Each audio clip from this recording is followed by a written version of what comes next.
Hello, and thank you for taking the time to view this video. All those choosing to live in installation housing have a right to safe, clean, and healthy homes, and the Army is currently taking action to identify and correct issues both in family housing and barracks.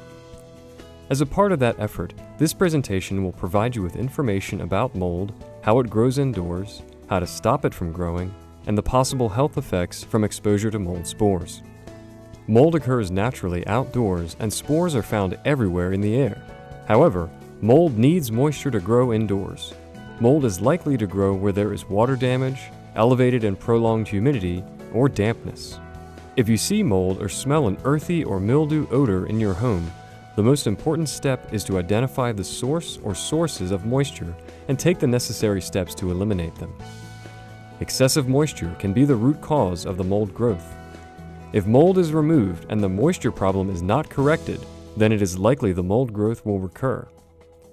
Some common sources of excessive indoor moisture that can lead to mold problems are flooding from surface waters, such as overflowing rivers or from severe storms, roof leaks from damaged or missing roofing materials, ice dams, or blocked gutters, storm-driven rain through window frames, exterior walls, or door assemblies, leaking pipes, sewer backups, or overflows, damp basements or crawl spaces due to a high water table or poorly managed rainwater drainage, and condensation on cold surfaces.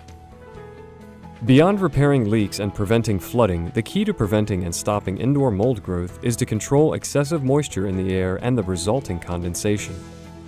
You can take steps to reduce your risk for exposure to mold by keeping all areas in the home clean and dry. There are three main factors that contribute to excessive moisture and condensation. Relative humidity.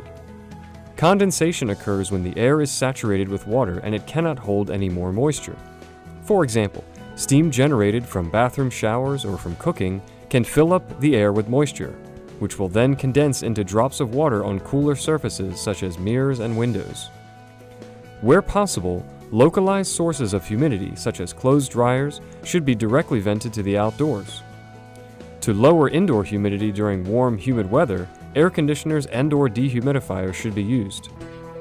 In chronically damp areas, such as basements or crawl spaces, it is often recommended that dehumidifiers be used to maintain humidity levels below 60%. Temperature. Warm air holds more moisture than cold air. Condensation occurs when warm, humid air comes into contact with a cold surface and the moisture condenses into water. This can often be seen on single-pane windows where water condenses and then runs down, causing the wood frames and sills to rot and the wall under the windows to blister. Condensation can occur on exterior walls, particularly walls that are not exposed to sunlight, if they are not properly insulated. Other chronically cold surfaces, such as cold water pipes, should be covered with insulation to help prevent condensation. Poor ventilation. Indoor humidity can build up if there is not enough ventilation and exchange of indoor and outdoor air. Where there is little or no air movement, such as behind dressers and cabinets, surfaces can remain cooler than surrounding areas, which can lead to increased condensation and mold growth. All areas should be ventilated and the occupants should use exhaust fans, vented to the outdoors, to remove moisture from high humidity areas, particularly in bathrooms, kitchens, and laundry areas. Pieces of furniture should be moved slightly away from walls so that air can freely pass behind them. Air should be allowed to circulate between rooms. Fans should be used as needed to ensure air movement. Army installations should inform all new tenants of barracks and Army family housing about how to report any water intrusion or mold growth discovered in their units. Although mold is found everywhere, it is usually harmless.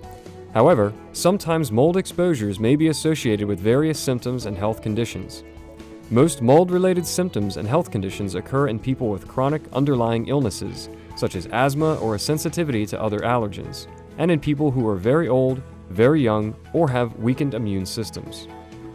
The most common health effects for individuals sensitive to mold are allergic in nature, similar to pollen or animal allergies, to include irritation to the eyes or throat. In some cases, flu-like symptoms and a skin rash may occur. Most mold-related symptoms are temporary and are eliminated by correcting the mold problem. Symptoms related to mold exposure may also be due to other medical causes. If you are concerned that you or a family member are experiencing health problems that could be related to mold exposure, please consult your healthcare provider. The Army's goal is to prevent exposure to mold hazards. Although there are no federal or state regulations concerning mold exposure levels, the Army will follow recognized recommendations concerning mold, such as those provided by the U.S. Environmental Protection Agency. The Army is committed to providing a safe and secure environment on all installations and to providing the highest quality of care to service members, their families, and all those entrusted to their care.